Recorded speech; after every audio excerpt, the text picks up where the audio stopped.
ধ্যান করছে। মূর্খ মানুষ, তুই আমার হাজার তপস্যার জল ফেলে দিলি। তোকে আমি অভিশাপ দিচ্ছি, তোর স্ত্রীর গর্ভের সন্তানই তোর একদিন মৃত্যুর কারণে দাঁড়াবে। এই সাধু, মুখ সামলে কথা বলো। তুমি মনে হয় চিনো না আমি কি। হ্যাঁ, সাধুর অভিশাপ কখনো বিফলে যায় না।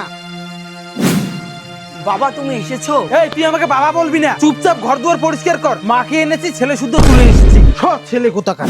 মা, বাবা কেন আমার সাথে এরকম করে? চুপ রে বাবা, ভগবান সবকিছু ঠিক করে দিবে। তুমি বাড়িতে থেকো, আমি কাজে যাচ্ছি, ঠিক আছে? শোনো, আজকে না গেলে তোমার হয় না। না, আজকে আমাকে কাজে যেতেই হবে।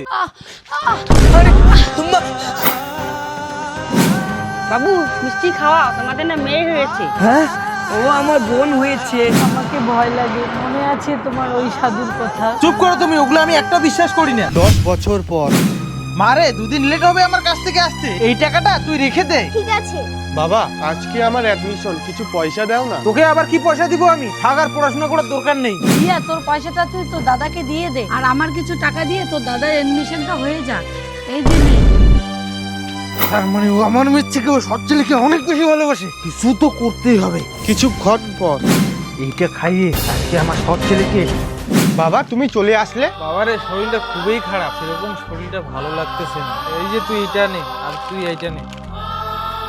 বোন, তোর ওখান থেকে আমাকে একটু দে, আমাকে একটা নিয়ে যা। বাবাকে 1 গ্লাস জল শুদ্ধ দিয়ে আয়। মনে হয় বাবার শরীরটা খুবই খারাপ। হ্যাঁ দাদা।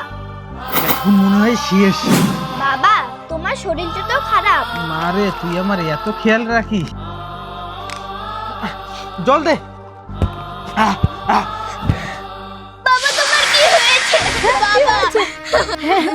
বাবা, তার মানে ওই সাধু বাবার কথাই সত্যি হলো। তোকে আমি অভিশাপ দিচ্ছি, তোর স্ত্রীর গর্ভের সন্তানই তোর একদিন মৃত্যুর কারণে দাঁড়াবে।